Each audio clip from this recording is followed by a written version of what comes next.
And as I jumped the gun and hit the wrong scene, Yeah, you would give me a moment, man. Go live without even thinking about it. I meant to go to the other logo, but hey, look, we are back for the moment. Now, guys, we're still waiting for the game to get ready and get rolling here. Waiting for the players to get into the draft. And we're getting into the lobby right now. I just ate. I was very hungry. I feel good. You feel good? Well, feel good. You know, Omega Black Mage, one of our co-hosts over on our podcast that we do called Town Hall Heroes. We do it every Tuesday night at 9 p.m. Eastern. He just got back from Japan. He was having a nice little vacation over in Japan, and he got home and he said, I need cheese so bad right now because there's like no dairy in Asia. So we're ordering pizzas as soon as the cast is done tonight, and I'm excited for that. But until then, I'm quite hungry. I just ate leftover pizza. It was good times. You got to watch me eat it too. I wasn't watching. I was doing a million other things, but I'm glad the option was there. If I had VODs of your pizza eating, I'd probably go back and choose to watch them. But looks like they actually did the map striking. It looks like we'll be playing on Dragonshire for the first map in the semi and grand finals of this event. It is map striking for those two matches. The rest of the event is predetermined, and it looks like SMG chooses for second pick here, and the draft will be beginning in just a moment. This is still best of 3. We don't do best of 5 until the grand finals. And we'll have to wait. There's the first ban. It is on Tastar. Just a really solid ban all together. No shocker. Yeah, I mean, it's a pretty standard thing to ban Tassadar out. If he's not banned, he's going to be first pick 9 times out of 10, as he is largely considered to be potentially the best hero here in the game. Now, of course, that's always going to be a debatable topic. And Tyrael, interesting ban here. Dreadnought wanting to ban out the aggression available for ESV Wildfire. Yeah. Safe ban, though. Maybe they saw something in the 2-arc versus Wildfire, or the Wildfire versus Tempest game. Maybe they're rocking some sick Tyrael play, just wanted to take that away from them. And then the first pick's going to be Tychus, which frees up Arthas Nova for Team SMG. Yeah, Nova becoming more and more common here ever since the buffs, and Arthas, obviously, very, very standard pick, and when you pair the two of them together, I think I might have lost Jared here on Skype, but when you pair the two of them together, you get the Frost, and then you get Nova's Burst, and it's just a ton of damage. He just muted himself, okay. I had to mute myself because I was typing, and I didn't want to be rude to the bros in the chat. Such a gentleman, such a gentleman. I know, right? I'm such a nice guy. Yeah, Nova is just really good, and SMG is really good with them as well. Going to be seeing Dreadnought on that... whatever it's called.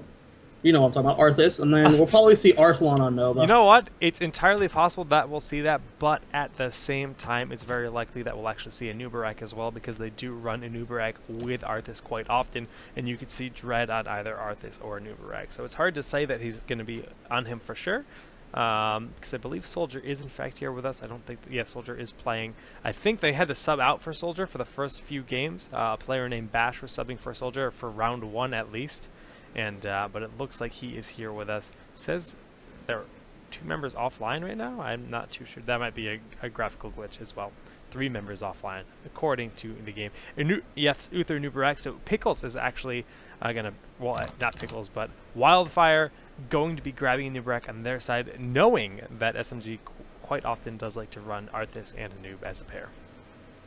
Let's see what that leaves SMG to pick. They're not afraid to bust up Kerrigan here and there. But more than likely, we'll see maybe a Chen. And, yep, there it is, Falstad Chen. Falstad Chen. Just 1 second here as I adjust the volume levels here in the game. And, yeah, Falstad Chen, like you said, nothing crazy. I mean, for the North American meta, that's some relatively standard picks. Yep. Yeah, we can hop back into the game here. Chen being really high prioritized right now, and then I think, out of all the good fall side players, I think KO might be the best. I mean, they're all very, very top tier, but KO has been for the longest time. It just blows my mind that sometimes no one just takes away fall side from KO because he's that scary on him. And Diablo Stitch is being picked. Whoa, that's a weird comp from. Yeah. What on Diablo earth? hasn't been picked in forever, but to pick both Diablo and Stitches as your last 2 picks, I mean, Stitches does insane damage right now, And again, it's that whole, if he gets hooked, you got so many stuns with Diablo, Pickles, and then Iacona on Uther that, yeah, it's not getting away, but... What? Right wing is picked up. Yep. I wish I understood that.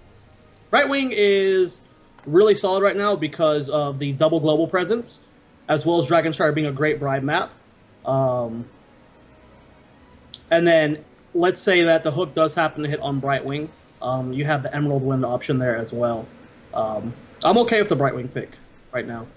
It's interesting, to say the least. I mean, they need a support, obviously, and Brightwing and Malfurion are the options there, so I guess Brightwing's a little bit more flexible in some regards. Brightwing's got the extra mobility. If Mouth gets hooked, Mouth's dead. Like, there's no getting out, so... I mean, it just weighing the options and what you gain from Brightwing and just the map mobility, it makes up for it. Well, this is going to be an interesting game, guys. We have all 10 players ready for action here in Game 1 in this semi-final match. Best of 3 series. Casters are ready. Going to give the GLHF ready on up. Here we go. With the Manor Caster, and the countdown is done. We're loading into Dragonshire. What is that voice? I don't know, but I don't like it. Chat, let's weigh in here, and before the map loads, I want to see how many people believe that Jake's overlay will be on the right side, and whoever gets it right, well, you won't get a verbal high five, but pretend I actually say something because I'll be busy casting. Yes, because there is in fact a 3-minute delay here on our broadcast, so we'll be well into the action at that point in time. But you know, I was doing so much in the pre-production of between all that. We were originally going to be casting the Liquid 2-Arc match, so let's hope I even updated it to the right graphics. I think I did, but that's there's a third option here, so I either failed completely, I get unlucky, or we're good to go, and we will find out right now here as we have SMG on the left. Success! Success! So let's see how many people in chat had faith, and there it is, guys. Team Money Pig, look at that entrance, man. Look at the Money Pig spam. This is why I love playing with these 3 guys, because then we have 4 Money Pigs. It's the greatest thing. Anyways, in the blue trucks, we have Team Symbiote Gaming, aka Team Money Pig, KO on Falstead, Dreadnought on Arthas, Chen played by Soldier, Arthalon played by Nova, and Matt and Timmy running out the team on Brightwing. And the other team doesn't have Money Pigs, so we're not going to introduce them. Just kidding. No, we do have Techie on Stitches here. Now, that is actually not Techie. I forget the player's name. Iacona, Pibs, and Iacona on Stitches here. Wargreymon playing Tychus, Diablo being played by Poom, and last but not least, we have Pickles on the Nubarak in this match. The hyper tanky composition here. 3 warriors. Of course, Tychus has the Odin available, and of course, Uther with his massive health pool and heals. It's a good thing, though, there's no items in this game, because Team Money Pig would have so much extra gold to buy things right now. Oh, my goodness. Oh, my goodness. You know, I had 20,000 gold. You know what I did? No, don't tell me. Excuse me. Jared, I didn't buy the Money Pig. I just did not do it. You're the worst. I know. Well, we have a little bit of initiation here. The hook goes out from our Stitches player, and no dice. In the top lane almost goes down as well. He does get that burrow away. Like, it's so close to getting rooted by a Dreadnought, and that would have, like, probably sealed his death, but doesn't blood in the sight. Immediately goes down. The shield does go up. Dreadnought's going back in for it. The slow is not up, though, and just doing some pretty heavy harass onto Pickles right now. Yeah, just keeping that pressure. I mean, Dread and Arthalon, they can really do a lot of work together. They're going for it again and again. The burrow charge will keep Pickles alive. In the middle lane, we have Soldier and Poom just going toe-to-toe. Soldier having an incredible amount of sustain with the shielding from the brew provided every time he chugs. Interesting to see. We normally see the split of Falstad and Brightwing into different lanes just because of the global presence they have. You know, you can soak experience easily and then just immediately show up for team fight. But they're both here in the dual lane right now, and Techie's actually going to go in for a little bit of damage here. Not going to be able to do too much. At the same time, though, Poom slams Shoulder into the wall. He does leap out of there. He is last hit. Once he get the kill, wow, that charge. Yeah, that was very aggressive and a nice float up here by Iacona, you know, allowing to give the additional support. But that was really kind of greedy by Soldier going in like that. Yeah, he did end up falling there. Experience is still pretty even, though, and we do have our first stacks of bribe on Mad Timmy and KO, so they can go ahead and take a giant camp whenever they please. Probably going to save up to 40 each, so they can take 2 camps immediately. And Right at the same time, though, Pickles gets caught in the top lane. Dreadnought gets that poison down. He does charge away. Arthlon not there in time. Does actually get the snipe, but the shield will be enough to save him. Wow, such a clutch snipe, but not enough. And Venom almost enough to secure the kill, but gonna be just fine there. Very nice rotation and impressive snipe, but still, he's living. Sorry, chat caught me off guard. So Chen and Arthlon here in the middle lane, probably not going to be able to do too much damage to Poon. And Wargreymon, no, nice, I guess not a dodge, but Techie ended up missing that hook onto KO. Probably could have secured a kill there, and both teams just kind of playing it kind of slow right now. You know, we're not seeing any ganking coming out from Team Wildfire. They're mainly just sitting in their lanes.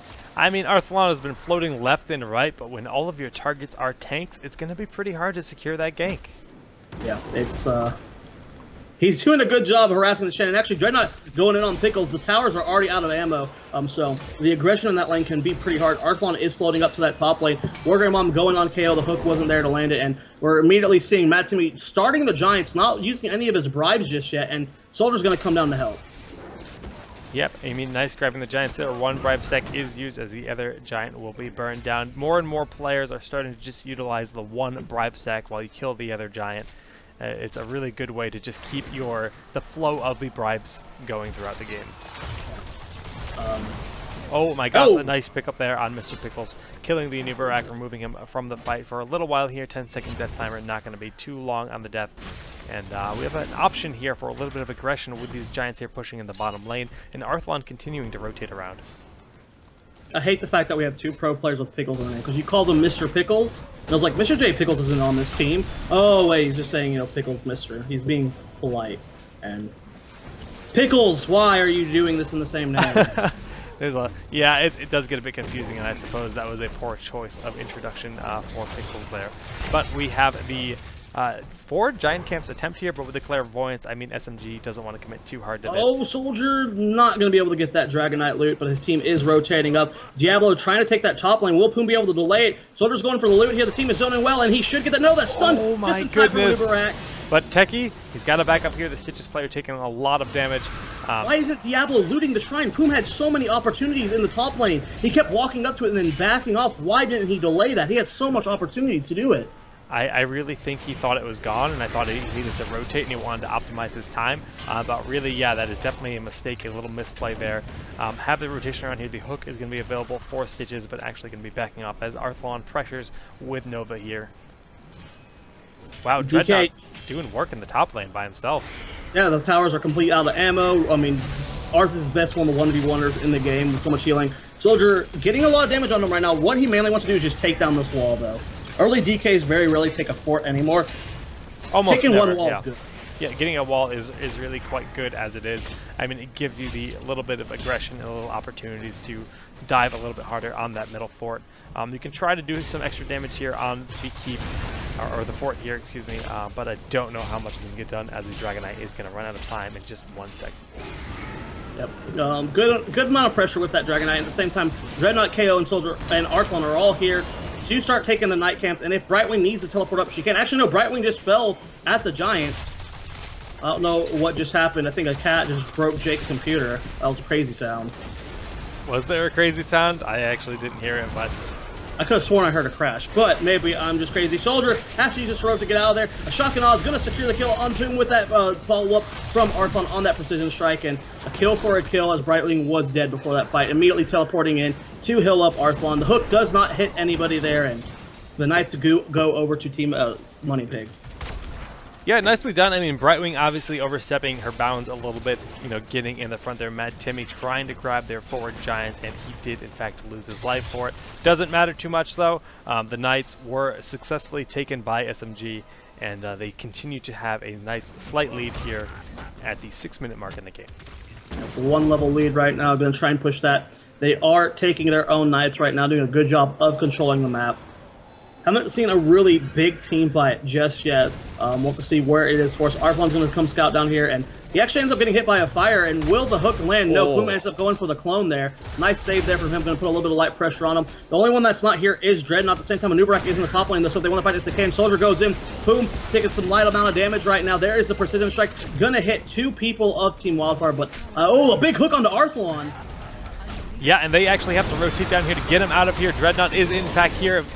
Lightning Breath was taken. Wow. Very, very interesting choice. Did not expect that whatsoever. I mean, I suppose they have triple tank. They have a lot of lockdown. No, don't make But no, it's Jake, it's an interesting choice to say the least. I mean, seeing Diablo, this is actually the first competitive match where I've seen Diablo, I think, in the last 2 weeks of all the matches we've had. I mean, he might have been picked once or twice, period. I mean, he's really become quite uncommon since the changes, and the you know, putting characters like Nubrek into the game here. Soldier getting low here. They're just going to take this for a nice hook on that minion. He will lose his life. Poor little minion, and SMG will just back on out as they grab that fort.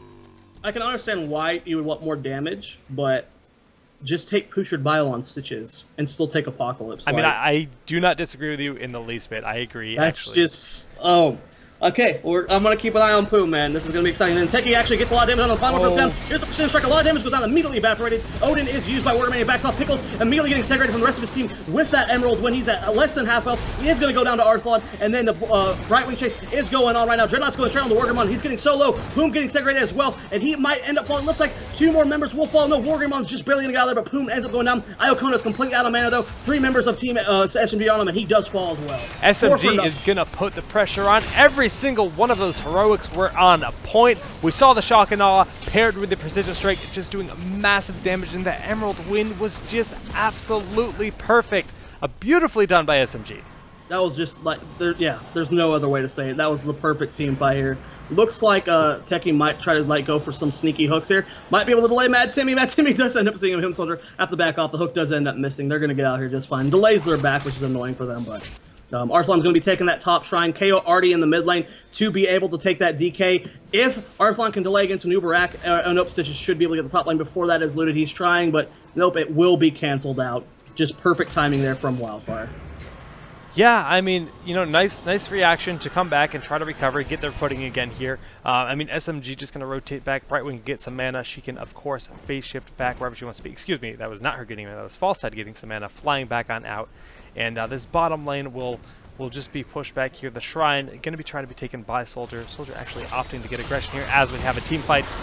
Pickle's getting pretty low here. Here comes the Precision Strike, doing a lot of damage to Poom. That Fire Breath's done to a lot of people with a shotgun enough to kill him here. Already swinging in favor. Diablo's back up because of those souls. Going to be joining the fight soon. Pickle's getting very low here. Polymorph just prevent him from getting out there, and he does end up falling. The root does end up mixing on Iacona. The stun from Soldier said, whoa, weird hook bug there. Soldier did not go anywhere, and he is getting stunned by the slams. He does get the split off. The fort will end up falling. Soldier still going to be just fine. It is a 4v5 right now. Chen backing off immediately, and SMG realizing there's not much more they can gain from this fight.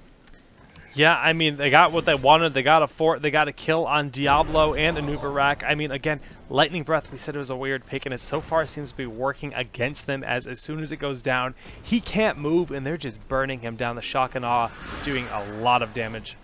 I mean, he's top damage on their team, so, you know. That's something. It's something, yeah. Well, it just... There's just so much good range damage, but Dreadnought actually gets hooked here, gets stunned up by the Anubarak, doesn't have Army of the Dead down, Runetap's healing a lot, but they do get the Dragonite. The loss of their ally is okay because they secure that DK, should be able to take top shrine. At the same time, Arthlon was doing a little bit of harassment bot lane. Yeah, I mean, honestly, losing Dreadnought for a Dragonite plus a potential fort here, not the worst trade in the world. I mean, losing Mad Timmy here, though, not going to be the best thing. He's in a bad spot. I think Emerald Wind was already burned here. He's trying to back up. He pops everything he has to try to stay alive, but it's not going to be enough as Poom comes to the front line, gets the flip. Oh my goodness! The Emerald Wind actually trades out Diablo. Didn't expect that. Precision Strike going to do massive damage here on Pickles. Wargreymon is going to fall, and Pickles, ooh, the beautiful hook on the Dragonite, but it might even work against him, as he's going to get punted right on out of here.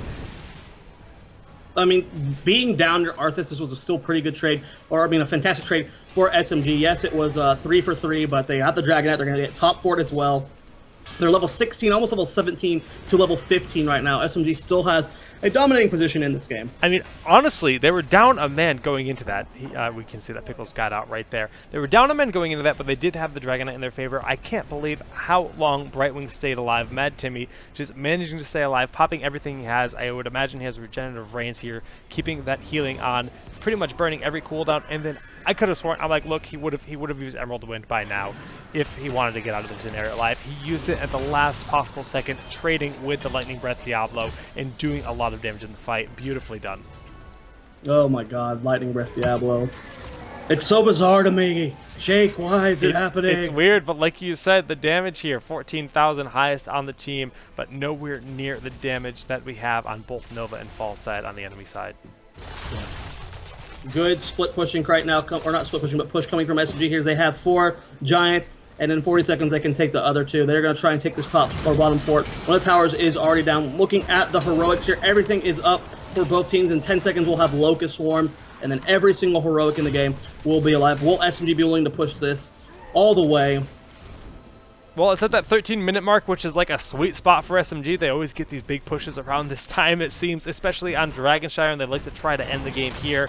They've got the pressure on. They're going to keep the Giants alive as long as possible. And honestly, Wildfire needs to defend this here.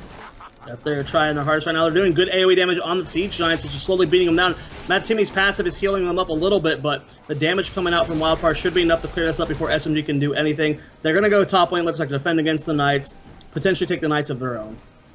Yep, well, we see Fallside flying up here to defend, and I reckon that the rest of the team will, in fact, be going over to their Knights. Shrines will be up in just 25 seconds here, and we should see some contention there on the top shrine or bottom shrine. SMG likely just going to have one member float, grab the top shrine, and float down to the bottom shrine here, where most of Wildfire presently stands. Wildfire is in position bot lane. They might want to push this fort, as they know SMG is pretty far out of position. That's exactly what they're going to do. They're going to go for the fort, try and take it down right now. And SMG, what is their plan? I mean, SMG is known, like, the strat is called SMGing when you just backdoor them, and that's what they're doing. Is the fort going to be worth a keep, as all of Wildfire are not backing just yet? Iacona started to head back as well, Stitches. Will they be in time to defend, though? Oh my god, the Precision Strike actually delaying their retreat, allowing them to do a lot of work here. They're going straight on this top keep, and they're doing a ton of damage now. Many members have got through the portal here with their Heartstones, and will SMG stick around for the fight? A beautiful burrow charge. Jared, take it away. And Matt Timmy gets caught a little bit here. Big shock not hitting 2 people. Matt Timmy immediately falls. Arth is taking a lot of damage from this lightning breath. KO has stuck out there, but he ends up falling as well. Pickles getting that killing blow here. Arthlon has to back off here. Dreadnought getting slowed by Techie. Will Arthlon live? I don't think so. And will this be actually a complete wipe as Chen in the backline uses his heroic. Arth is getting surrounded right now, and Soldier trying to be the only surviving member of SMG, getting a little bit too greedy there. Lightning Breath actually doing some good numbers there. Yeah. I mean, they got the keep. I mean, mission accomplished, but was it worth it? They're going to lose the Dragon Knight here. All the members, our Soldier is actually going to fall as well. That is, in fact, a full team wipe, and this at is level 19. At level 19. Yeah, like you said. I mean, they're still in the lead, but not nearly as much as they were prior to that. The keep is good, but the Dragon Knight with these Siege Giants already knocking at the bottom lane's door. They're going to come right in here and trade keep for keep, and SMG won't be up at full power for another 40 seconds. Yeah, I don't think we're going to be able to see SMG save their own keep.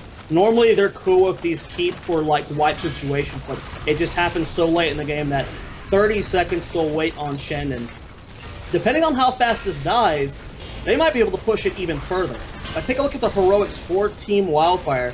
They have 20 seconds until Nubarak is heroics up. Everything else is alive here, so they might just want to go straight for the core, and that's exactly what they're doing. Yeah, I like this decision a lot. Pickle's going in here. He's very low. The Precision Strike is going to do a lot of damage, actually taking him out here. War Greymon in the front line with the Odin. They're going for the core. Is it going to pay off for them? Every member is falling rather rapidly. The core is pretty low, but I don't know if it's going to be enough. I don't know if focusing the core was the right decision here, because it's going to be a reverse wipe at the looks of it. It's going to be close here. Poom doing that lightning breath damage. Iacona getting as much off attack as he can, and even with Ghost Uther, it's not going to be enough to take this core. Luckily, Diablo is already back up for Team Wildfire, so he can try and defend. I don't know if SMG has time to end this, though. They got 25 seconds on a Nubarak, 30 on the rest of the team. Yeah, it's not going to be easy to do. I mean, Mad Timmy is, in fact, down. The top lane is well pushed, but with Poom there, the best thing they can do is hope to get a kill on him, as he is not going to have his souls ready for action. Poom going for the aggressive charge there on Arthalon, but he will, in fact, lose his life here. SMG might have opened the door here, and it looks like they're going to go for it. Yeah, they got 10 seconds on Tychus, and Nubarak is up now. Arthlon is pretty low right now. He has to be the one that's careful because the Nubarak is going to go straight for him. Immediately gets that percentage strike down. The bolt does happen. 87% here. Tychus is up now. 9 seconds on Stitches. 3 seconds on Brightwing. Brightwing's going to immediately come in here. Arthlon gets taken down. 35%. KO doing a lot of damage. Soldier with the split should be able to secure the kill. SMG going to be taking game number 1. Wow, what a game. I mean, seriously, back and forth. We saw a throw. It looked like it might work against SMG, but they barely managed to defend there and turn it around, go for the reverse, and take game number 1. Yep, wiggling them eyebrows. Yep. That was an eyebrow wiggle game, you know. You can't SMG Wildfire. What were you thinking? It was a nice decision. You know, that's just something you have to practice with enough until you know when you can end it. It was a close timing, but it just barely wasn't. I believe it was like 18-19% was the lowest they got it, which is it's pretty close to ending the game. Yeah. So I can understand the want to try and end it there. I mean, all in all, both teams looked really solid. It was very even. The Lightning Breath actually did do a lot of work, but it's a weird pick. Well, not a lot of work, but I mean, it did it did more than we expected. In that one team fight where it looked like they had a chance of winning the game, where Wildfire at their top keep, where they lost their keep, it did a ton of damage in that one initiation because they managed to keep the Diablo alive. But I mean, honestly, their team didn't have a lot of damage. Maybe, like you said, Bile Apocalypse, a better option, potentially. Hard to say, but Gorge wasn't really ever used super effectively there. Like, there was never like, oh, the Gorge, it's so good! You know, yep, it was very... The Gorge... there could have been a lot better Apocalypses there than Gorges. I agree. The damage from Putrid Bile is way much more than a Lightning Breath. Diablo was top damage for their team, but even then, there were like 3, maybe 4 members of SMG ahead of them at the end of the game in damage, so... Yeah, well, it was cute, but... Cute is a good way to put it, for sure here. Well, guys, we're going to prep up for the next game, and while we get the lobby ready, we'll be back in just a moment. Mike's hot! Mike's hot! Mike's hot, and so is Dreadnought. Oh, that rhymed! Oh, man, this guy. that might be actually worse than pun, so let's not do that. That might be the only thing worse than pun, is rhyming. Hey, man, Dreadnought. Zagara, what?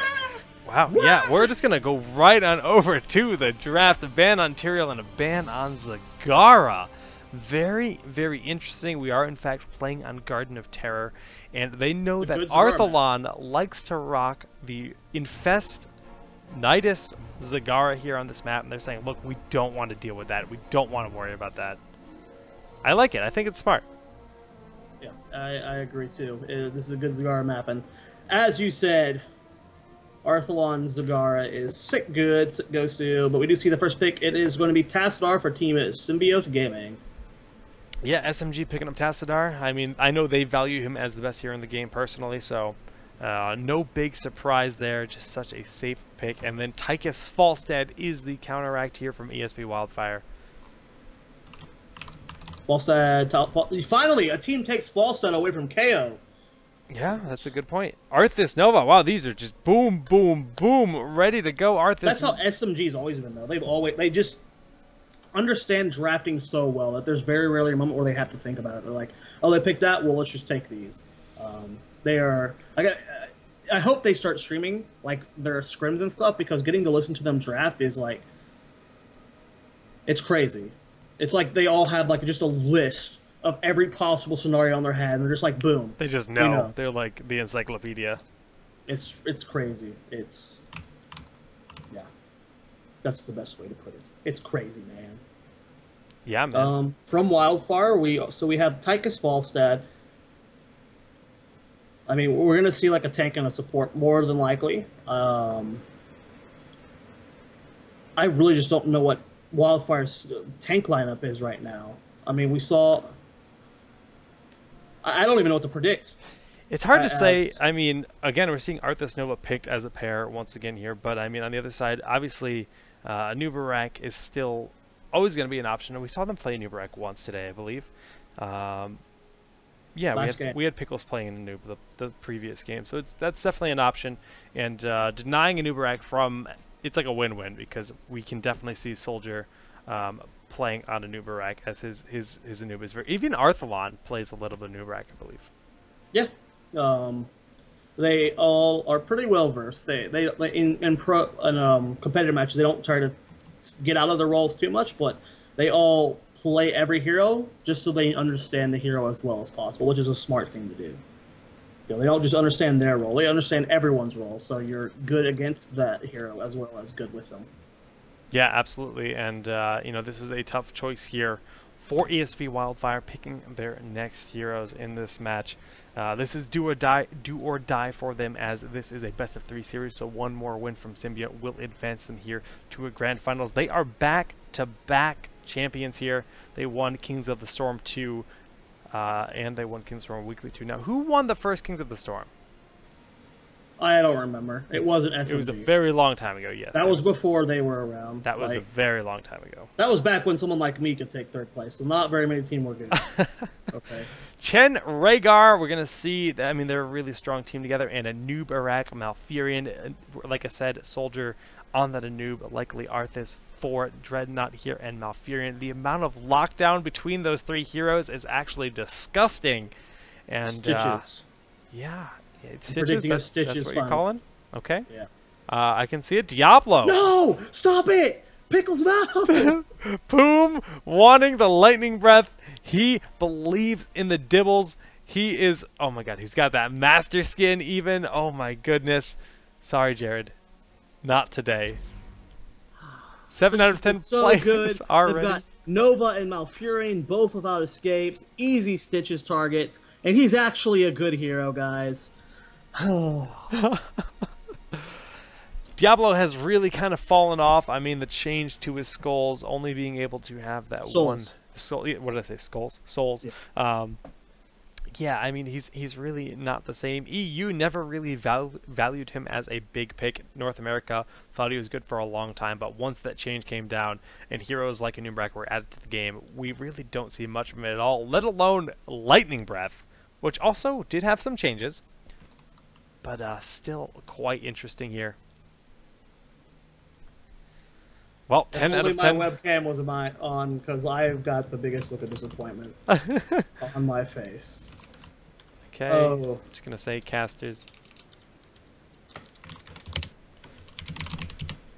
GLHF, go, GLHF, G, says Jared. Game. It's game. They picked Diablo, man. Oh, no. Oh, man. It's not I'm being a little bit overly harsh, guys. It's not super serious, but it is kind of. It's like halfway serious. You can never count Wildfire out. They're that team that can just make things happen. They've always been like that, but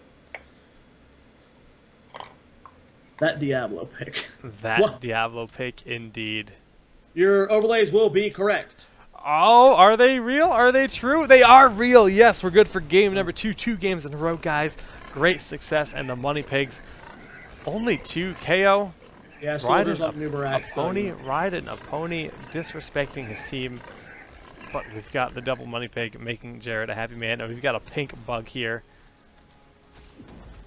That spin, man. They actually spend every game like yelling at each other to practice that spin. It's funny. But let's go ahead and introduce the teams. In the blue trunks, we have Team Symbiote Gaming currently up 1 in this series. We have Arthalon on Nova, Dreadnought on Arthas, KO on Tassadar, Soldier on Anubarak, and Mad Timmy on Malfurion. And on the right side of that, Pickles is going to be playing Chen, Stormset, Wargreymon on Tychus once again. Poom playing Diablo, and on the top side of that, presently, it's going to be Iacona playing Rhaegar, and Techie playing Falstad.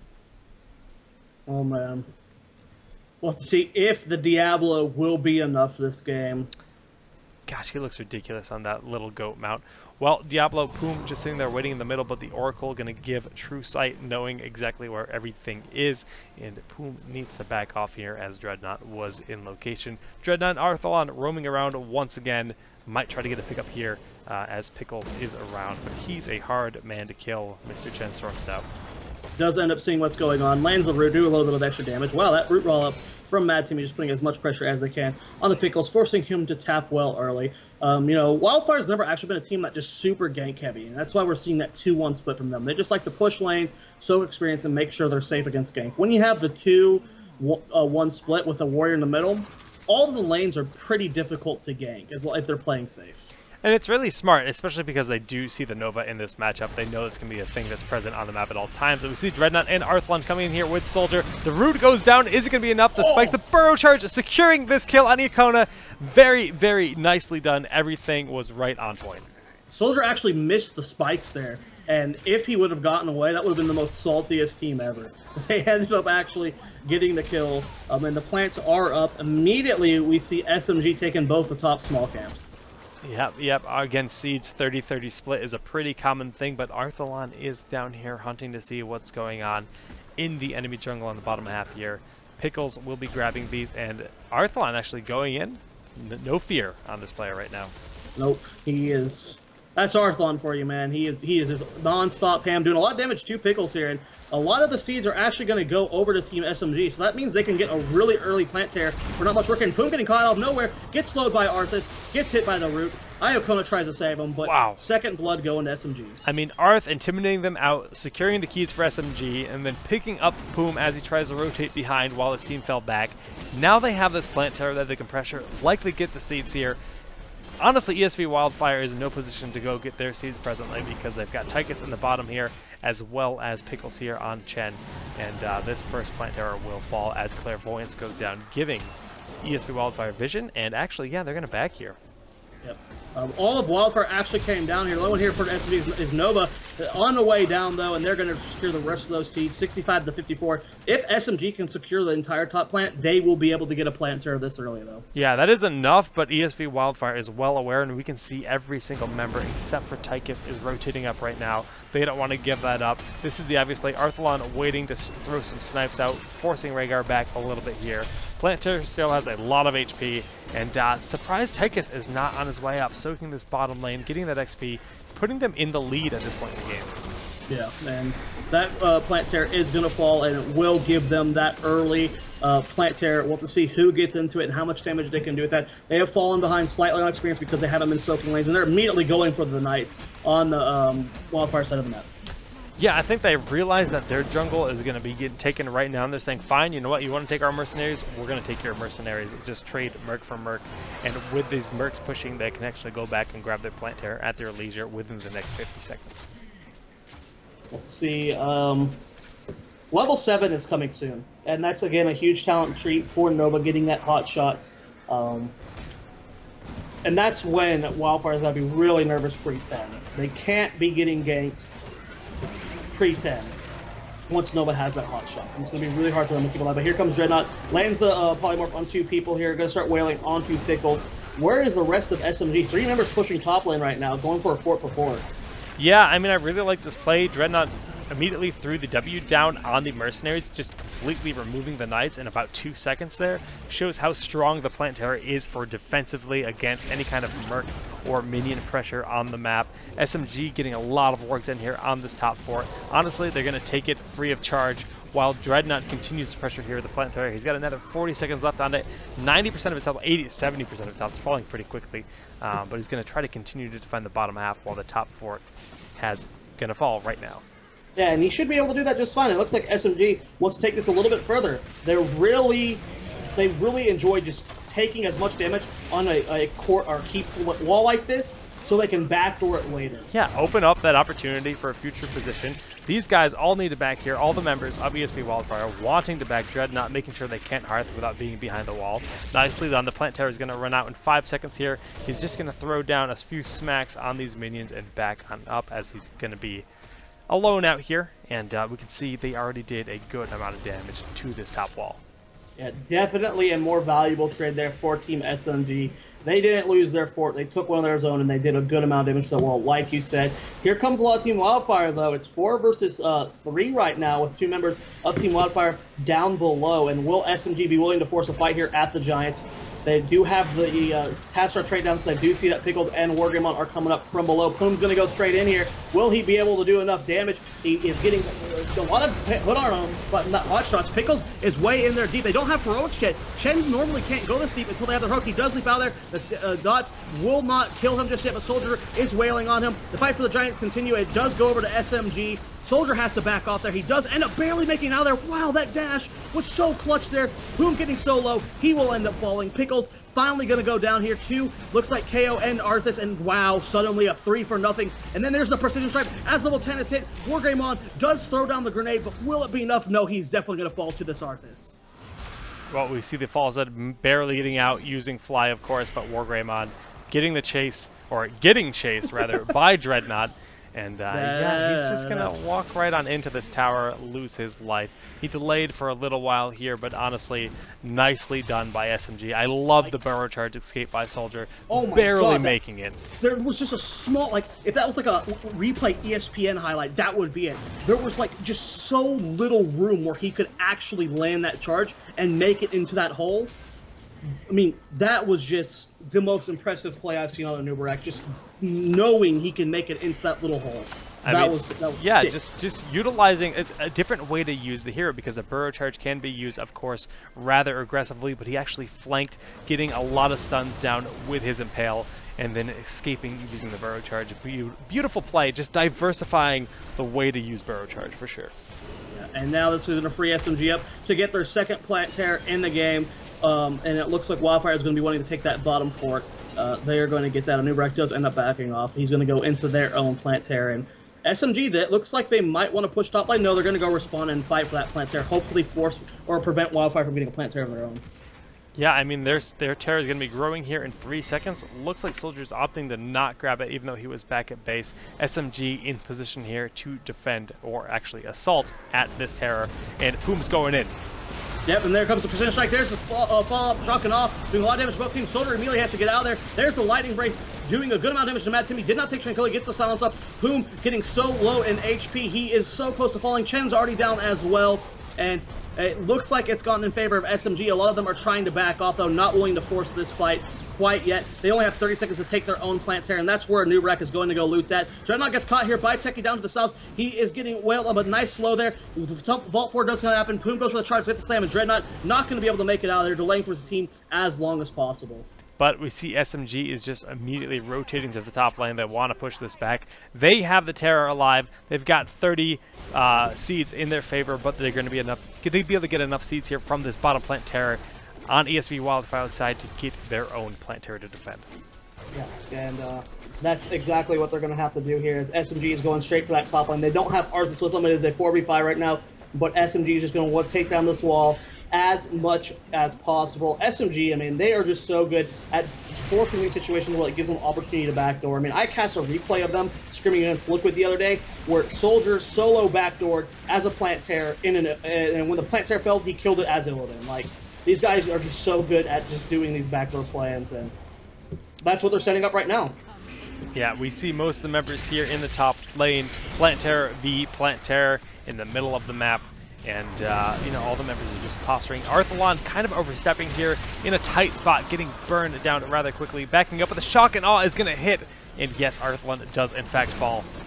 And then Pickles trying to do as much damage to Dreadnought, but that rune tap keeping him alive as well as Army of the Dead. Here comes Iacona and Wargreymon from the back. Slam goes down on the Dreadnought. Nice slow there, delaying, preventing that. And yeah, definitely really slowing down this push is the loss of Arthalon. They can't fight without him. They're in full retreat here. Soldier throwing down that plant there. Trekkie and Pickles going to try willing. No, they're just going to let it go. It was not hitting any buildings here. Soldier in full retreat right now. And Plant Terror for Team SMG not doing as much as they hopefully wanted. Yeah, I mean, it's going to fall right here as the timer is up. Still 40 seconds left on the Plant Terror for ESV Wildfire, but its health pool is very, very low. They're going to want to burn it down as fast as possible. Seeing some damage come down here. The Storm's doing a lot of work. And it's going to back up Pickles, knowing, look, I can still throw down a few Ws, doing the amount of most damage as possible. Want to maximize the efficiency of those 100 seeds they collected and worked so hard for. Oh my gosh, the Lightning Breath once again. Lightning Breath goes down, not doing that much damage that fight. Plume goes for the PO. Pickles is going straight onto Dreadnought. The big kill comes on the Plume. KO has to back off here. Root does not hit anybody right now. Dreadnought, or Arthur going for a few slaps. Soldier, a little bit forward right now, does end up falling. The silence does happen, but does not prevent Pickles from using his own heroic, and now SMG is in full retreat. Will they be able to get away here? Most more full health. KO is getting pretty low. He does end up falling. It is still a 5 versus 3 now. No one from Wildfire has died in a while, and they should be able to take this mid fort, no problem. I mean, just the double health bar we have here on the Odin, The Diablo getting the ancestral healing on him, giving so much health back, and the double health bar on Chen Stormstout, making this team so very hard to kill. It's a very, very outlast kind of composition. If they can't get to the Falstad is just going to keep dishing out ridiculous damage. And their strategy of just this kind of hyper sustain is working out pretty well. Yeah, it's doing a great job. And as you said, Falstad doing great damage. He's on top right now, just able to float on the edge of the battle and get his damage in. Level 14 to level 14 right now. Kills are 7-4, still in favor of SMG. And SMG kind of dominated the early game, but the last two team fights have shown that Wildfire's team comp can definitely handle it. And yeah, for the first time in this series, Wildfire has taken the level advantage here. Yeah, it's not something that happens versus SMG very often. You know, they've always have just been pretty dominant over an entire game, and they are now just, you know, it's not that big of a deal. They are still level close, but it is definitely something we don't see often. Yeah, definitely not. But they're doing a lot of work here, grabbing their mercs, and we get 3 merc camps here all on their side of the map. Look at the map, it's mostly red. SMG just getting those 1 pack of giants, which will fall to Wargreymon right now. SMG is going to be pushing back this bottom lane. Yeah, and they are grouped as a team right now.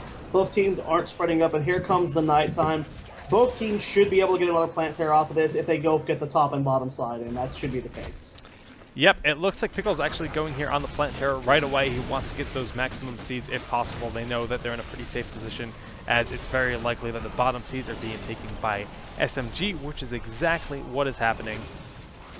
Yep, and both teams, it'll be interesting to see where each team wants to go. SMG obviously wants to keep pressuring that top lane. It is the most exposed.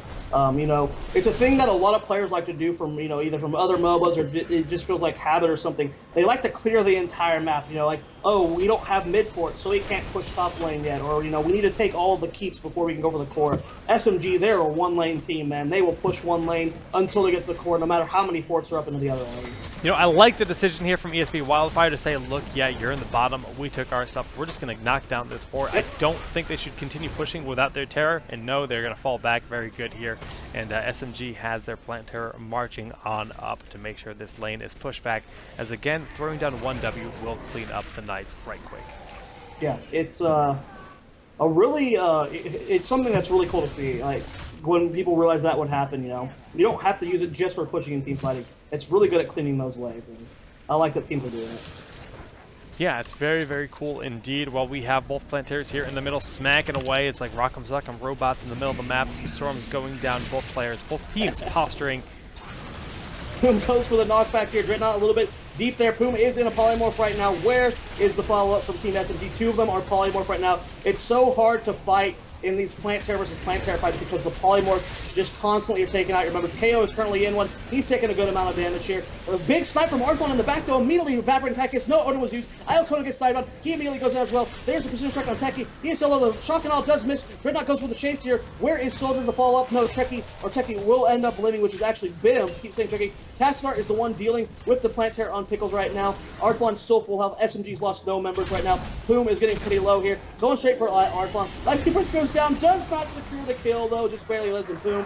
Gonna fall now. Wow. You know, that Lightning Breath would have got the kill if it wasn't for Mad Timming throwing a regrowth down at the last second, barely keeping Arthalon alive, showing that Lightning Breath is actually a potentially legitimate pick. Honestly, nope. I gotta say, the more I see it, the more I see some viability in it now. Arthalon again getting very low, but regrowth gonna try to keep him up here. The Root's gonna be able to zone, and the healing totem healing him up. Arthalon backing up here, rightfully so, as Pickles is gonna barely get over the wall. Oh my goodness, but Arthalon is gonna hunt down that clone. It is just about to fall. It does fall, but here comes Arthon. Hot shot snipe, not enough. Here comes Wargamon. Arthon might have overstepped in, and he does immediately get evaporated. Here comes Dreadnought from below. The stun does hit on Pickles, and the huge heal from Iokona, saving him. There's the Odin that was never popped before, and suddenly SMG is in a terrible position. Soldier's getting knocked around. Pickles is so low in HP, he does end up falling. Wargreymon is getting burned, and wow, they thought they could pick Soldier, but he's just not losing any health. Teki falls in from blood. There goes Soldier finally falling. Wargreymon is being healed up a lot right now, and KO's gonna fall. Mad Timmy's gonna fall. What was suddenly looking like a free kill for Arthlon is going to be an entire Wow. wipe on SMG. Oh my goodness! I mean, I had to take my hands off the keyboard for a second there. So really what happened there is we had Soldier in the front line, and the Locust Swarm was hitting a lot of targets, just keeping him topped off for a long time. They were putting their focus on them, trying to burn him down, but Locust Swarm was just giving too much value. As soon as they backed up and the Locust Swarm wore off, Soldier fell, and they just completely flipped the fight from that point on. I mean, it looked good for Arthlon to get that gank, but he got picked off right away, and very nicely done by ESV Wildfire. The strike does end up going down, but they are going to take this core no matter what. Oh, Seeds yeah, are here right now, is so they're going to be able to back up and get plenty of seeds here. A huge advantage over Team SMG. 18-17 right now. They're going to have another plant tear. The bribe goes down on those Giants from Techie, and SMG is going to have to play keep up right now. Yes, they will. I mean, at this point in the game, they are down a level. The talent advantage is not there, but if one team hits level 20 before the other, you can be sure that we're going to see a lot of aggression out of them. Now, these Knights are, of course, up here, and it is nighttime, so the plant terrors are going to be taken quite soon. I want to point out something that we don't see very often. Maybe ZPS is the only one that consistently does it. We have Arthas on top of damage by a considerable amount this game. Dreadnought has been going ham. That, what's the E called? I can't believe I'm forgetting how to say it now. Frozen Tempest. Frozen Tempest, yes. Just hitting everyone, doing so much damage. He's at 38,000 damage, 4K over a fall stab right now. That's really quite impressive, just showing Dreadnought's, power as a player. Obviously, just that's hero damage. That doesn't include damage to minions. That only includes... I guess some of that was from the plant... No, wait. Soldier's been getting the plant tears, right, so never mind. Was he in the last plant tear? Was Dreadnought in the last plant tear? It's entirely possible. Either way, it's an impressive number. Yeah, that's a lot of damage coming out from an Arthas, keeping up with the rest of that team here. And the Knights are taken from Team Wildfire. Here looks like Arthlon going to be seeing what's going on. Iacona gets Storm here. The snipe hot shots does go down. There's a big heal there, but it's not going to be enough. Iacona, you are dead, sir. Pretty much the perma stun there, even with the Ancestral Healing, not going to be enough. A nice attempt. Ancestral Healing has a pretty short cooldown, so they're not going to have to worry about that too much here. We can see the cooldown actually on Ancestral being ready in another 82 seconds. Oh, excuse me, 41 seconds. So here's something that's pretty, that's a good tip for Nova players. Most Nova players, as I see in solo queues, they go for precision strikes just to hit as many people as possible. What we see time and time again, Arthlon, he'll use his precision strike to secure a single kill. Doesn't matter if it's hitting more than one person or not, he makes it to where he can use a kill, and that is the better way to use that herc. Obviously, if you can set up a sick wombo, that is good and all, but just making sure that you can eliminate one target and suddenly making it a 5v4 is the more common and correct way to play, though. Right, because in that situation, if Chance Stormset did live, there's a good chance that the team would have been there to rotate for ESV Wildfire and potentially flip that fight. But when you lose your tank like that, you say, okay, we have to back off. Rhaegar that died. It was Rhaegar that died. Oh, excuse me. It was Rhaegar that went there. And another kill actually going down on Tychus here. Did not actually see that. Poom taking some slow damage right now. Gets frozen. There's the precision strike again being used on just the one target to help secure that kill. Mad Timmy comes in for the silence. Will it be enough to secure the sniper? No! Poom just barely lives. Oh man, Arthlon is slapping himself in the head right now, just underestimating his range or overestimating his range, and Poom gonna end up surviving. And in the top lane, Pickles is pressuring here with this plant terror that they have. Dreadnought and Soldier are going to try to defend, but it's going to be taking a lot of damage here. Now Arthlon being here to be able to burn this down. You can see it just start melting the second Arthlon unloads on it, showing how strong the new Nova really is. And Pickles is going to be in a tough spot here. Yeah, he's going to try and get out here. Does look to leap away there. There comes the Heroic immediately, just giving him that extra mobility, trying to disperse as much as he can. Soldier Dreadnought give chase. The stun does go down, and he should end up falling here. Big leap forward, but will the chase be enough? We have rest of Wildfire just doing the Knights in the bottom. They realize that they can't get the Chen in time. He is still full HP, and he's actually going to get away. Yeah, they spent so much time trying to chase and secure that kill that meanwhile the rest of the map is really just being taken apart by ESV Wildfire. Grabbing these Knights in the bottom, they have presence in all the lanes. All lanes are pushed in their favor. They're going to hit 20 any second. Levels are pretty much dead even, but one team is going to get 20 before the other because that's just how things work. Will the Merc camps be enough here? No, not enough. But these Giants are going to put them over the top here. No, not quite. Not quite. Just about, though. Both teams are on the verge of 20. We have two resurgences that will be taken by SMG and another two taken by Team Wildfire. And they are going for a push with their Knights in the bottom lane. Will SMG be able to make it happen? They're immediately diving in here. Get a big stun on Pickles and work him on. Here comes the precision strike. Lightning Breath's going straight onto Arthlon, but not doing too much damage. Arthlon juicing it pretty well. Pickles gets healed to full. There's the shotgun. Shoulder is on the verge of death. He does go down. Matt Timmy's back out as fast as he can. Pickles still in a great position here. Archon doing as much damage as he can, but KO on the verge of death here. He's so low in HP, but Nubarak immediately back up and in the fight because of that Resurgence of the Storm. Arthas goes down as well, but he is coming back right away. Same as that glorious match. Resurgence immediately going or killing the people that have those back in the fight right away, and they're going to be able to keep up the pressure. Yeah, the pressure is on, but Resurgence is real, and every single member is back up here in this fight for Symbiote Gaming. Wargreymond's going to lose his Odin right now. Dreadnought taking a lot of damage, needs the backup. He's going to fall as well. Resurgence not going to save him this time, as he's going to be down for another 60 seconds. KO taking a load of damage, but the nice root coming down here on Pickles. Pickles just going to sustain as much damage and pop. Panda Pals here, second letter. Storm Shield goes in, and the ESV Wildfire has the aggression on. They're going in, trying to get as many, because the soldier is going to lose his life as well. No chance for him to survive. Actually, burrow charging. Every time I say that, caster curse. Caster curse. The ancestral healing at the last second on Poom, keeping him alive, getting the kill there on Nova. This keep is not looking good. The storms continue to rain down. Mentimi and KO trying, but once again, Lightning Breath actually having incredible. Look at the range on at level 20. Wargreymond and Pickles in the front line. Guys, this is weird. Lightning Breath is actually doing ridiculous work in this game. I don't know. You're a non-believer. I'm a non-believer, man. That was actually the last two Lightning Breaths, he hasn't had full contact with them. The one prior was very lackluster. The one prior to that was very lackluster. Yeah, I think he barely scraped out on that one. He got half of it onto the target he was aiming at. So I mean, we saw the damage there, and it was pretty solid. I don't know. It's starting to, but well, we can look at Diablo's damage. He's racked up 41,000, where the false head is at 60,000. That's a pretty impressive number, because he actually has more damage than a lot of. Actually, no. If we look at SMG, their numbers are higher. I retract that. Still, showing a lot of work compared to where I don't think we've ever seen it used successfully in a game. Well, they have yet to win with it, so I wouldn't call that successful just yet. If they can win this game, I will throw it to you that. Yeah, I'll give you that one. Well, at this point, ESV Wildfire does have 2 keeps down, while Symbiote has 1 keep down. It is any man's game. It is far from over. Level 21 for both teams, both cores at 100%. 1 Plant Terror will be grown on the side of ESV Wildfire, and they're going to grab it and try to do a push with it. Symbiote has to react. And they're going to have to get their own Plant Terror. They're going to have to scramble to get as many seeds as fast as they can so they can defend with their own. They're quickly trying to take these as fast as they can. They don't want to be caught off guard, though. That's why they're backing off. They have no idea where most of their team is, and they do actually see that they're in the top here. It looks like the Clairvoyants will reveal that Dreadnought is in the air. They're going to have to back off, and Dreadnought is going to go for the B there. And we saw a million pings. They're actually just going to go ahead and potentially steal this Plant Terror. They can actually just rack up those seeds, but saying, no, let's utilize all the time we have on our Plant Terror, initiate here, and Dreadnought in the front line taking a lot of damage. Yeah, the Plant Terror slaps around 800 right now, which even a tank like Arthas, it's still a lot of swings here. Neither team really wanting to commit fully here. Everyone has all of their heroics up. No, wait. Precision Strike is down for the time being, which is fine. Now, Symbiote is split. They're on both sides in this initiation. And Nubarak, of course, it can go underneath the wall here, but KO in a bad spot being chased right now. Coming from the back line, they're on all sides. Fire Breath doing a ton of work. Nova has fallen.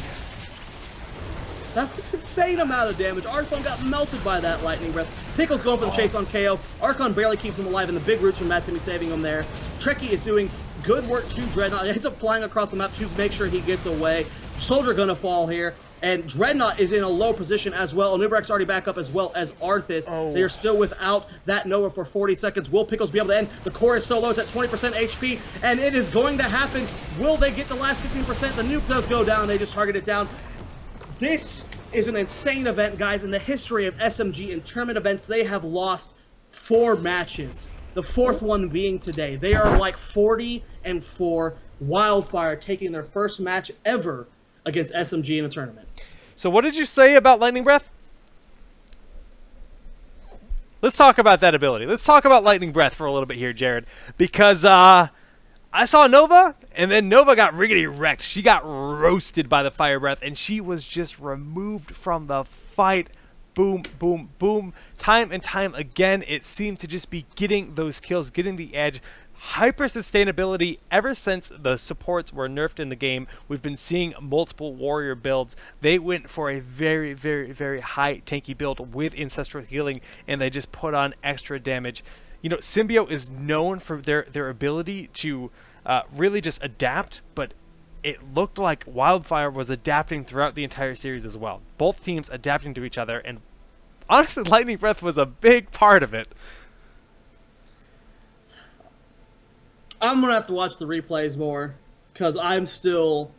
That was an out-of-position Nova, and anything kills an out-of-position Nova. Yes, the damage was a lot more than I expected, but I'm still not convinced that it is a good choice when you're like, hey, we're lacking damage, and we kind of need a tank. Let's go Lightning Breath Diablo over like a Putrid Bile Stitches. It's, I will admit, I'm not that much of a clown, that it is much, much better than I was expecting, especially seeing them use that game. But I'm still not convinced it's good.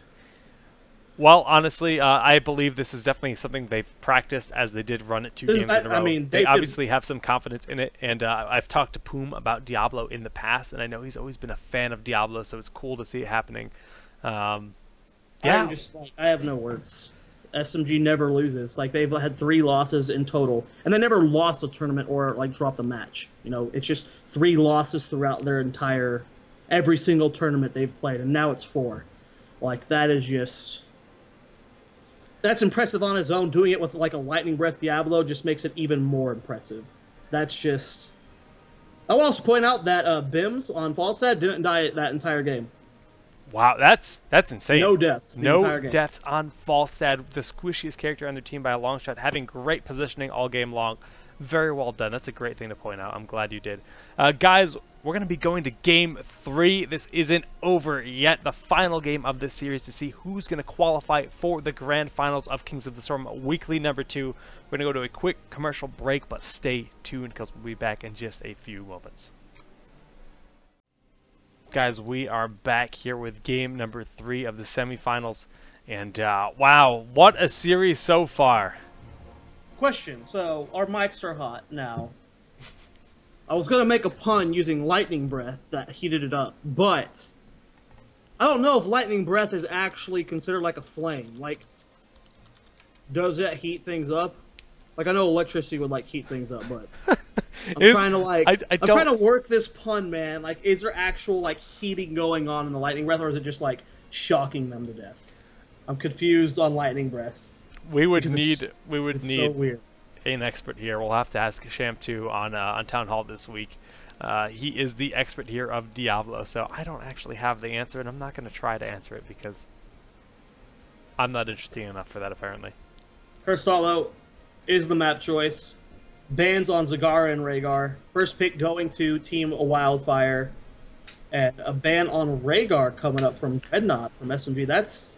Well, you know what? The ancestral healing was so real, and they ran that tanky composition. It wasn't so much the Lightning Breath that was rocking people. It was really the fact that their team was so tanky, and ancestral healing just clutched out so many team fights that allowed them to swing.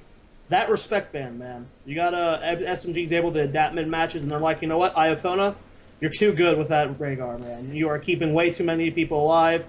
We're going to ban them. But 2 really respectful bans. They're worried about Arthalon Zagara, even on a map like Cursalo. Again, another large map, knowing that is a valid thing. That's really something he's been doing a lot of lately. Even last night, I was playing games with Dreadnought and Arthalon was just running those 400% minions, 12% to the core, each catapult shot. It's absolutely insane, and they don't want to worry about that. So Tychus will be the first pick here for ESV Wildfire. And Tassadar Arthas is the response from Symbiote Gaming. Now, this is the first time we've had a pick available where the first double pick SMG had, they don't get Nova. So, we'll have to see if that is something that Wildfire is comfortable with playing to help against that Arthas. Because Precision Strike can be used to melt the ghouls. And again, Nova is just such a powerful pick in general. I'm really curious about... Because this is the first situation where... Diablo, again! Cheery old Diablo. Do you have? Are you making a face right now? You shaking your head? I refuse, man. I refuse. I don't want to believe in lightning breath. I don't care what's in front of me. I'm like those, those people that are just like so stubborn. They're looking it in the eyes and they're just like, no, it's not. No, it's not real. Like those people that don't believe in evolution, like they see all this stuff, all this science, and they're like, no. 3,000 years ago, the Earth was created. No. That's how I am with Diablo. I'm not believing Jake. You can't make me. And neither can Poom. I'm not trying to make you. Poom's trying to make the point. The real question is it going to work out for them? It worked out that game. Game 1, not so much. Obviously, we saw some initiations. You're pretty slow when you're turning with the lightning breath. I mean, okay, when you're rotating, and there were a few times where we did almost nothing, but we have our next picks really here. Smart. The lightning breath is really good against the Nova. No escapes, no self-heals, nothing like that.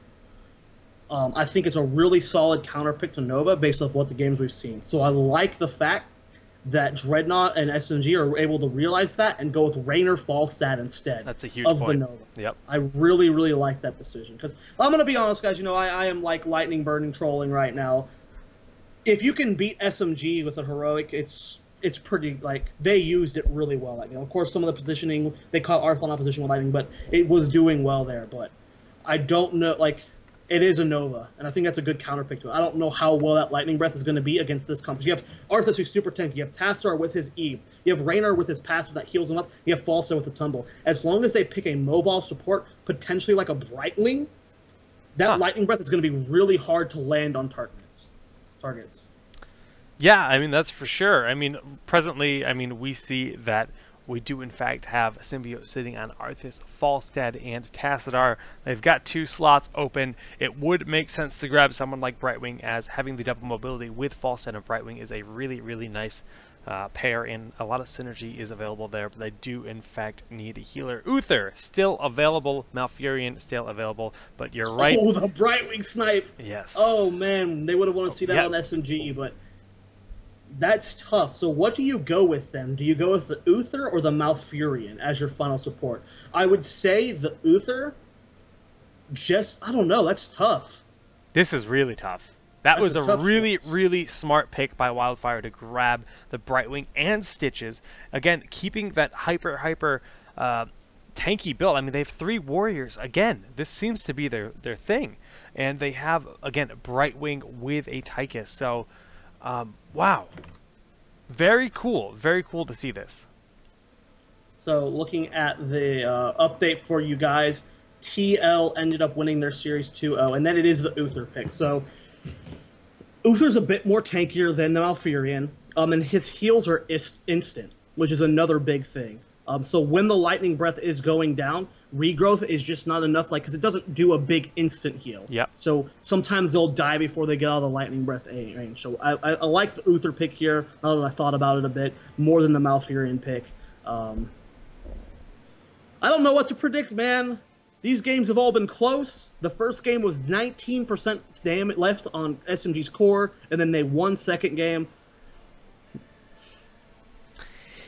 I don't know what to say. I mean, like, I had a conversation with Dreadnought last night, and he said the meta is going to shift to be more and more tanks since they keep nerfing support. And we see triple tank working out pretty well here for ESV Wildfire. I like the adjustments here we're seeing with no Nova in this game. Rhaegar being banned out. I think it's cool. I'm excited because both of these teams are adapting to each other. Going into game number 3, casters are ready. Looks like all 10 players are ready. Gonna say go GLHF! Exclamation point! Hit the ready button just because I can. Not that it makes a difference being a spectator here, or an observer rather. And guys, we're getting ready for game 3 here. Winner advances to face Team Liquid in the grand finals. That means who is Team Liquid against? They played against Tuark, I believe. So Tuark will be playing in the 3rd, 4th place match, which plays the loser of this game. Oh, so the winner of this game goes to Team Liquid, and then the loser of this game plays Tuark. Yes, there is a 3rd, 4th place match, yes. And it'll be cast on the other stream. Yes, it looks like it was a 2-0 over 2-Arc Iliad. And, okay, so it looks like Xander the Gamer is the place to go to cast the losers match, which I'd imagine will happen not at the same time. I think we will be... No, they'll be going on the same time. They will be going the same? Okay. Yeah. Why would they wait? Yeah, that's true. That's the point of 2 streams. But let's get to... Is your overlay correct? I think it is. All 3 times. Let's find out. Man. Oh, I have the wrong overlay up right now. In general, hashtag production, SMG on the left here. That is, in fact... Look, they're not goofing around with the money pigs. They're in tryhard mode. Oh, my goodness. They are not having fun. Let's go ahead and introduce the team. Mad Timmy on Uther, Arthlon on Raynor, Soldier on Tassadar, KO on Falstad, and Dreadnought running out the team on Arthas. And on the other side of the map, we've got Pickles, rocking Tyrael, Iacona playing as Brightwing, Wargreymon will be playing as Tychus, Poom once again rocking that Lightning Breath Diablo, and we have Stitches played by Pibs? Bims. Pims. Bims. B. Bims, okay. But. Bims. Bims. Yes. Bims. It says Techie. It is Bims. Name change. I don't know why. 5 people in the top lane here for Team Wildfire. They are really wanting to snag a kill on whoever's up here. Even mixing up the colors of their money pigs. Not really sure what Symbiote's thinking in this match right now. I'm curious with how much they practice with Raynor. Now, Raynor is highly regarded as a solid choice. You know, he scales really well in the late game. Late game, he's terrifying. But we don't see him often. I don't know if we've seen SMG play him, so I'm really hoping that this wasn't just like a panic pick from them, and they're comfortable with playing Raynor. I mean, honestly, Arthalon is an incredibly well-versed player. Seeing him on Raynor, I have actually zero fear whatsoever. I think we'll see really strong, really decisive play on the Raynor. Don't think that's going to be a factor in this match, but obviously time will tell.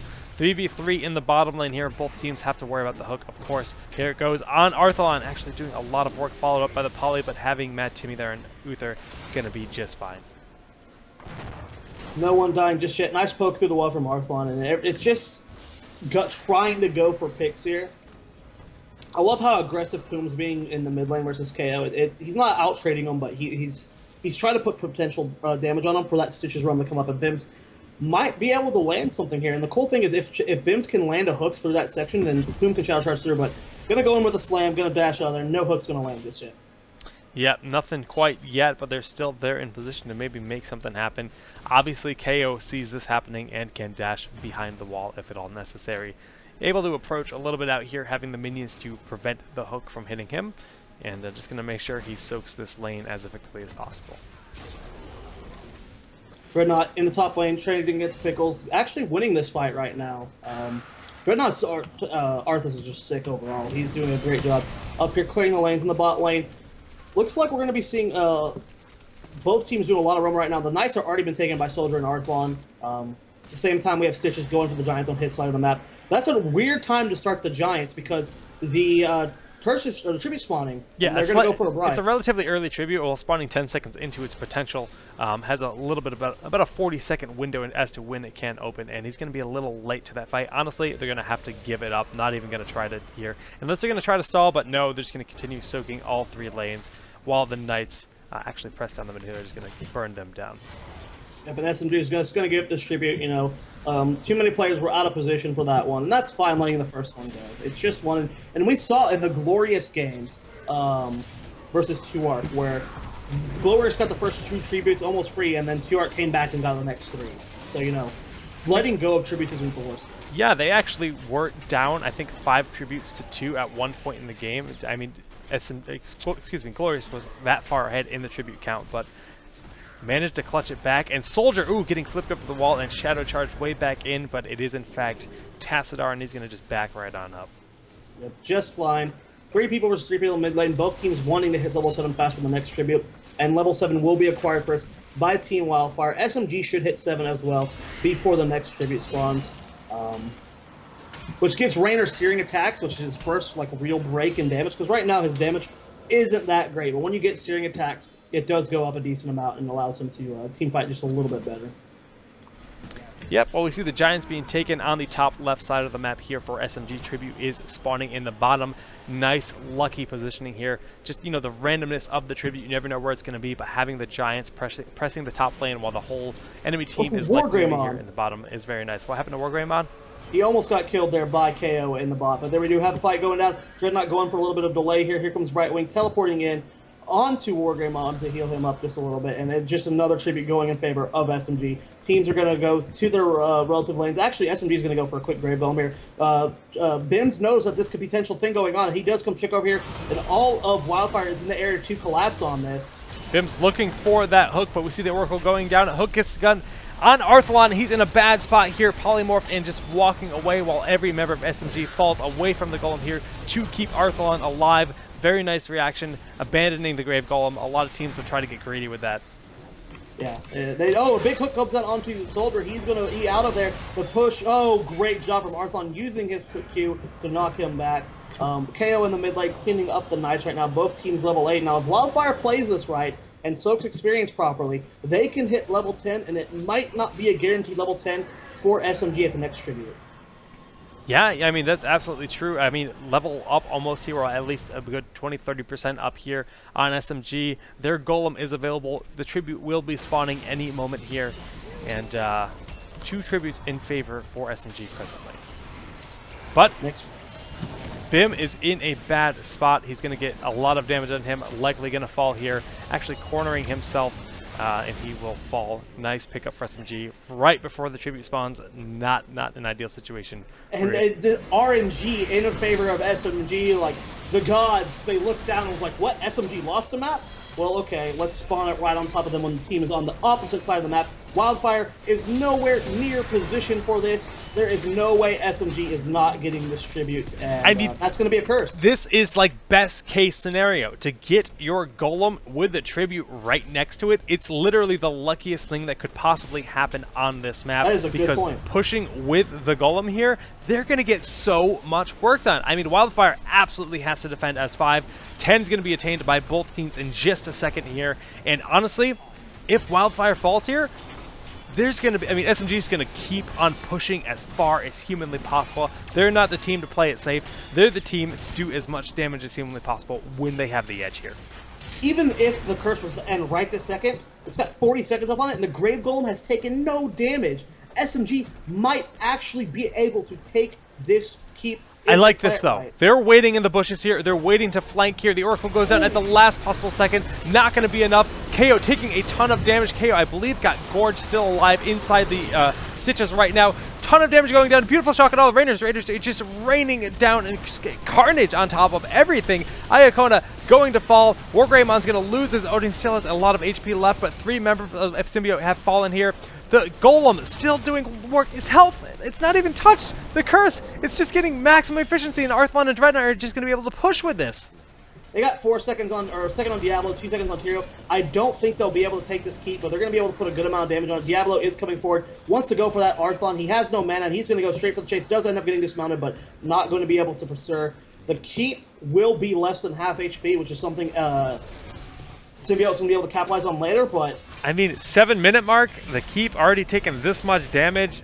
We know they like to backdoor. This is just an open invitation at any point when they see a window. All 3 forts fell. That is so much map control to SMG right now. I mean, the level difference is showing with those maps being down, Knights being taken here, Giants being taken on the top side of the map. Honestly, just a lot of it came down to having the Tribute advantage and honestly getting a little lucky having a free Golem with Curse, because it was the right call for ESV Wildfire to take their Golem, but it was very unlucky for the Tribute to spawn on the opposite side of the map. Yeah, that RNG, you know, like you said earlier, sometimes it's a great part of the map, makes it a fun thing to watch, and sometimes it's just kind of brutal. And that was one of the more brutal times where Wildfire just got the bad end of it. Well, we can see the top is going to be pushed back here quite a bit. We have a huge minion wave in the top from after, the post curse, and these Giants are going to help keep pushing there. And both teams are posturing in the middle lane. SMG having a talent advantage right now. We'll have to see if they're going to be able to take capitalize on this, or just go for a push in that top lane. No team fight just yet. Looks like SMG might go for a fight around Knights.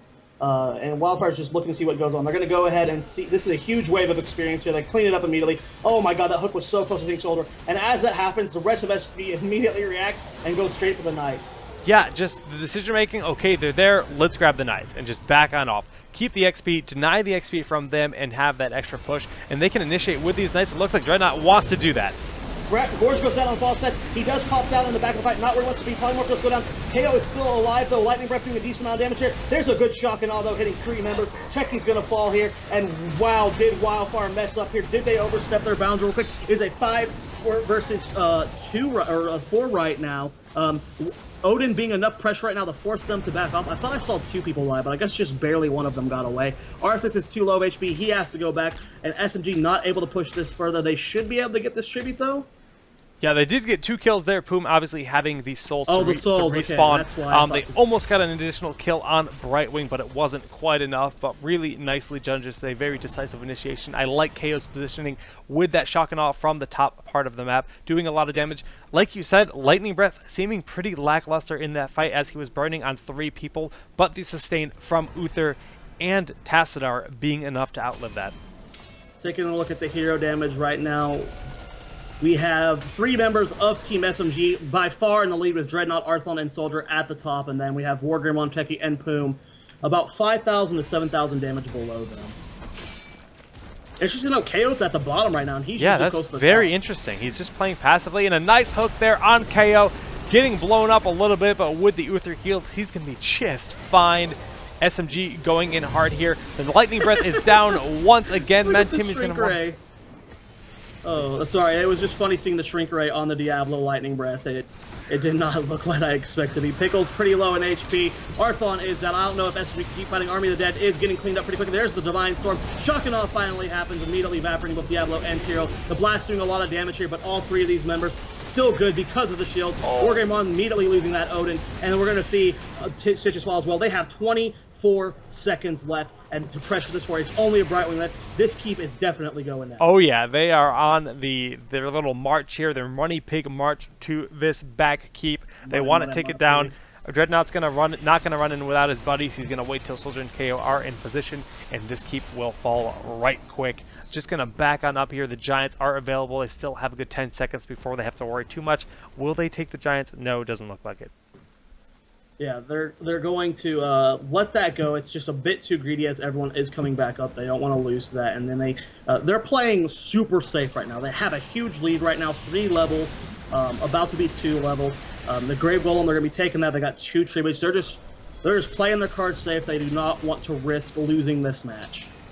Yep, I mean, obviously the Golem is a much nicer target to get than Giants anyways, even if the Giants are aggressive. Brightwing did, in fact, bribe these Giants, it looks like here. So those will defend and hit the Golem to some extent, but the Golem will continue to push on through, especially having catapults in that bottom lane.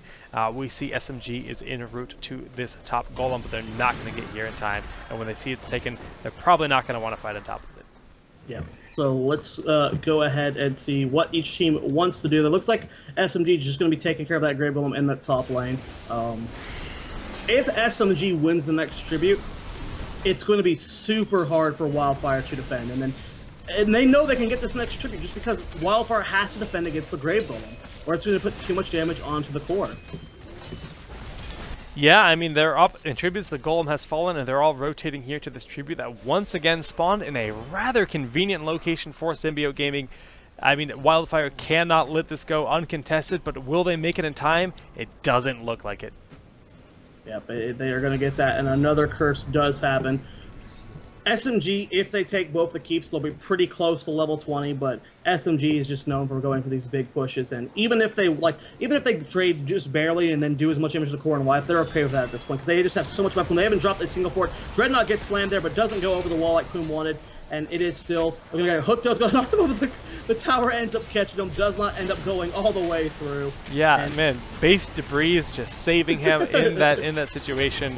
The RNG is against Wildfire today. It seems that way, but SMG is playing very just methodical, very well. 12 kills to 5. 4 forts up on Wildfire here. A nice hook once again, but Soldier able to just go on back. We see Raiders, and the Archon coming down. A beautiful shock and all doing a lot of damage. Lightning Breath on Mad Timmy might get the kill, but no shield ally going to be enough to save, but the actual Tyrael death will be enough to secure that kill. The flames look like they killed the Diablo there, but that was not the case. Sidestorm just doing a boatload of damage, and Techie, aka Bim, just living barely with his life. Bims. Bims. B-I-M-B-Z. Bims. Bims. Bims Bo Baggins. Well, the second B is silent. Bims. Well, we see Soldier just racking up some damage on this top tower. We're going to pop Oracle before he retreats. The rest, his party members here, or his team members. Oh, look at that donation. Going to let that knight live a little bit longer as he tries to rotate back. Take these knights here for SMG as they fall back. There are a few more mercenaries available on the map here that they can try to grab, but it looks like they're just going to be hearthing back home, restoring their HP, and reposturing for the next tribute, which is still a good minute out right now. Yeah, this is a pretty crazy game, and it looks like SMG just wants to wait until 20. Not wanting to force anything, because again, at level 19, you are dead for a long time. Yes, they have full map control, but we've seen it happen to where no force we're tanking, and a long death timer allows a team to just go straight for the core and win it if they're in the right position to do so, and they're just playing it safe. SMG, you know, they are down 1-1, they are tied 1-1. That's not a situation they're used to. SMG sees them at their top fort, and they're going for, oh, they're turning around. They were going for it. They said no, they can hearth. You got too hyped there. I did. I was like, they're just doing SMG things. I was just waiting for it to happen that entire time.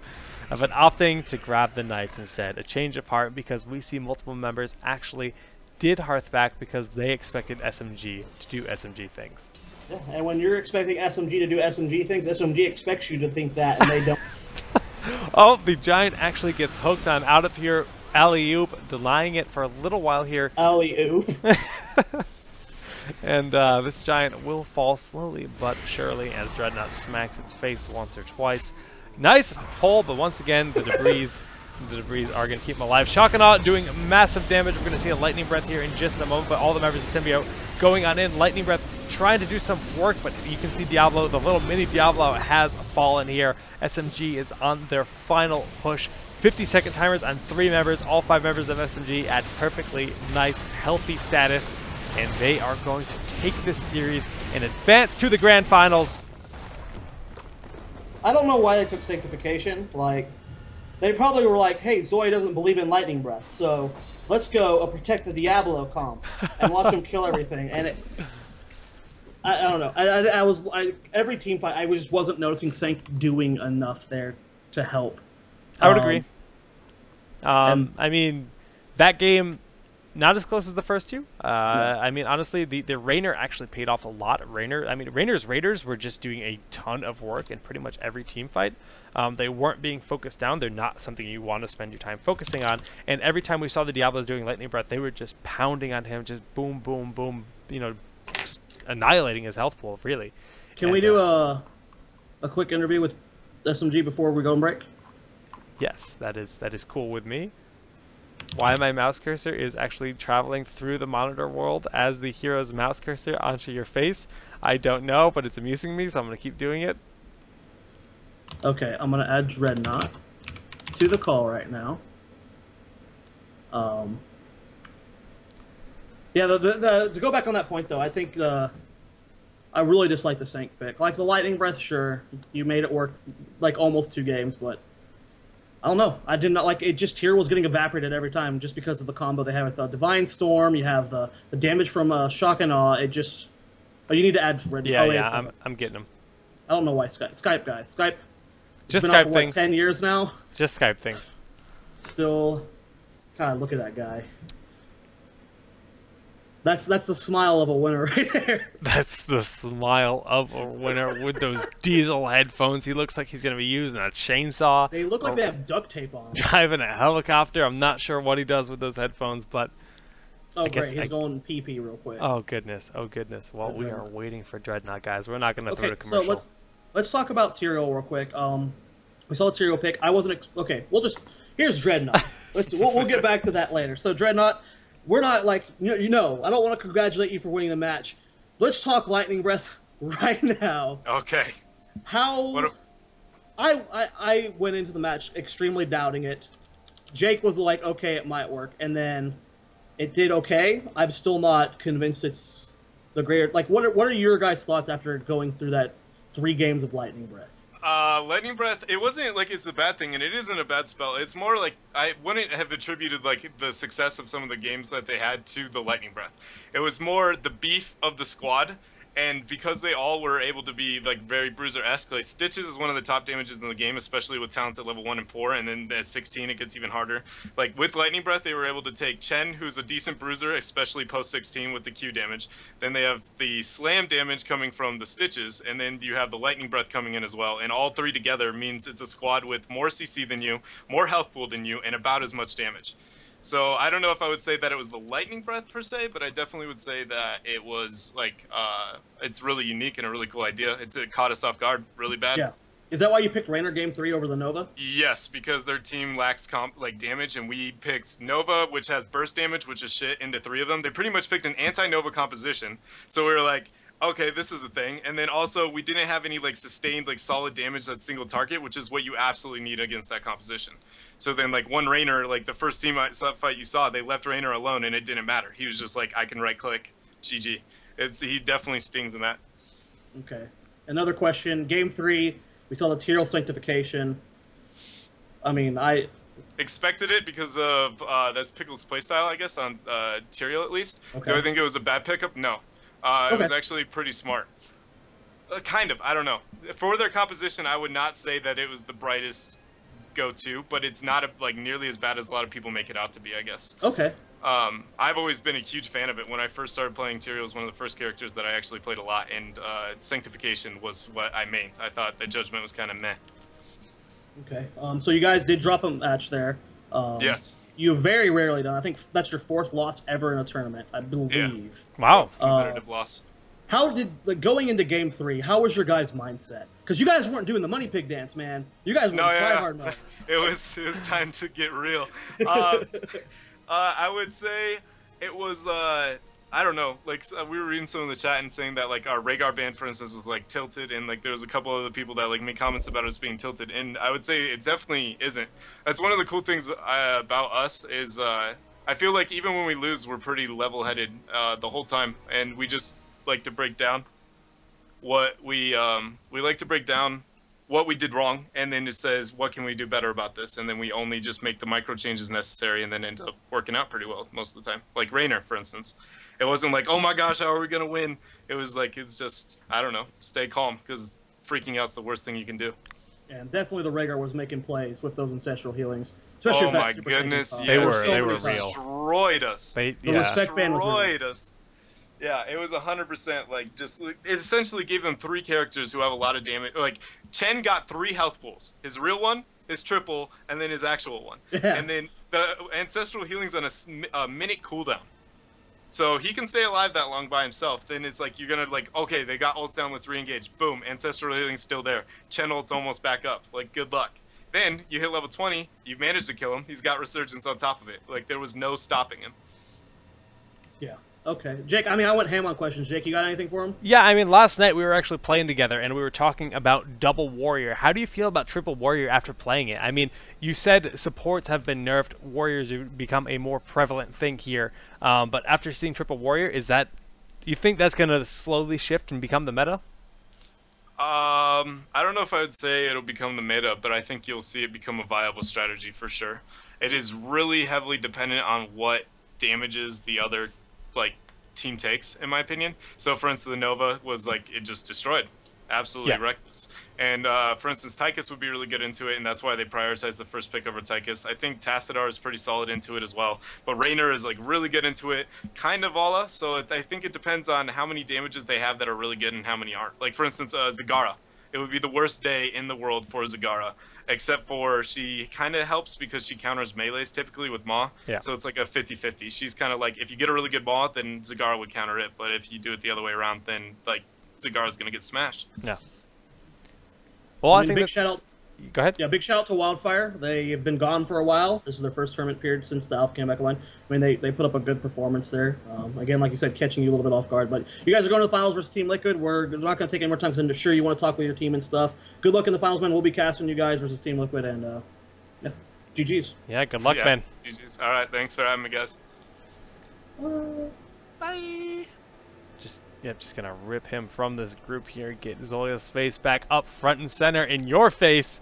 As Zoya likes to be very close to his camera. Guys, we're going to prep here for our grand finals of this event. We're going to recoup back. We're going to have updates for the bracket. Actually, we can just take a look at it now as I did that during the interview. As it populates, we can see Symbiote versus Team Liquid is in fact going to be our grand finals here. That means that ESV Wildfire versus 2ARC Iliad will be the third place match. I believe that's going to be happening on twitch.tv/Xander the Gamer, simultaneous to our broadcast, if I'm not mistaken. But we're going to throw to a quick commercial break, and we'll be back in just a couple moments. Stay tuned.